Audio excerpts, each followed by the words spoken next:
We're here with Mike Vargas in what really represents the traditional art form of Spanish market, but also Spanish art. And Mike, why don't you describe a little bit about your tradition, how you learned it, and Well, basically, from my last paper in college, which I got a Bachelor of Fine Arts, was on altar screens. And come to find out, these altar screens had different panels. And come to find out, these panels all were different saints. And they were all sought out for different reasons. And that's where I got started doing this kind of work. Now, my technique is oil on handmade paper. And a lot of these are floating, they're not touching the glass. And basically that's about it. I try to stick with the earth colors, so you might be feeling the warmth also. And can you describe some of the images? yeah. I recognize some of the saints, but I don't really know them intimately. Here is St. Francis. He's the first to receive the stigmata, which are the passion wounds.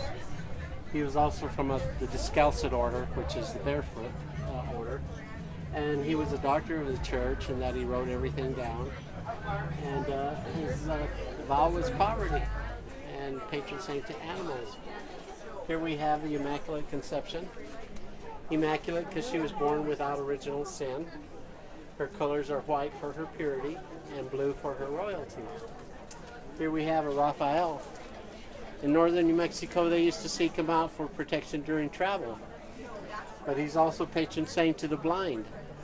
In the gallbladder of a fish is where you get the ingredients for eye ailments today. So that's him right there. So, and here we have a Saint Michael. He's he's general to Heaven's legions, and he fights sin with the cross. Or sometimes he has a flaming sword.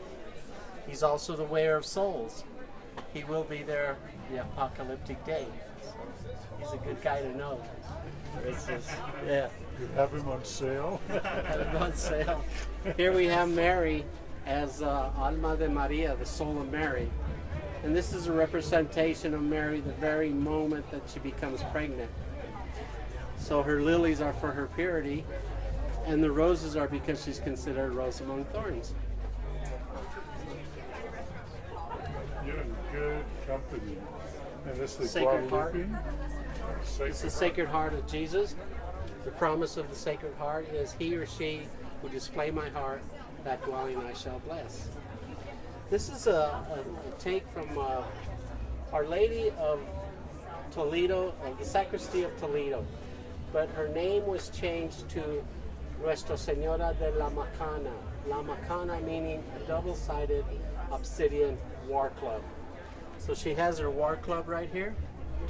And she was a statue here in Santa Fe that was in the room of the governor's daughter's house. And this statue spoke to the governor's daughter, telling her that in 6 years you will no longer be of this province.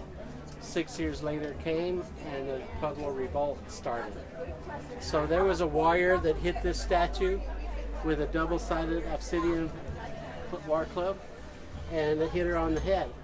It began to bleed. And this particular statue was taken down to Mexico when the Spanish exited New Mexico after the Pueblo revolt. So it's still down there in, I'm not exactly sure where, but it's in Mexico still. So. I have one question, all this been kind of in the back of my mind, and I don't know if you can answer it. What's that? But what imputes the sacredness or the sacred in art? I don't know. All of this was part of my tradition, part of my upbringing, part of my ability to do art, and a little bit of history. And a combination of all, I think, brought about all this stuff.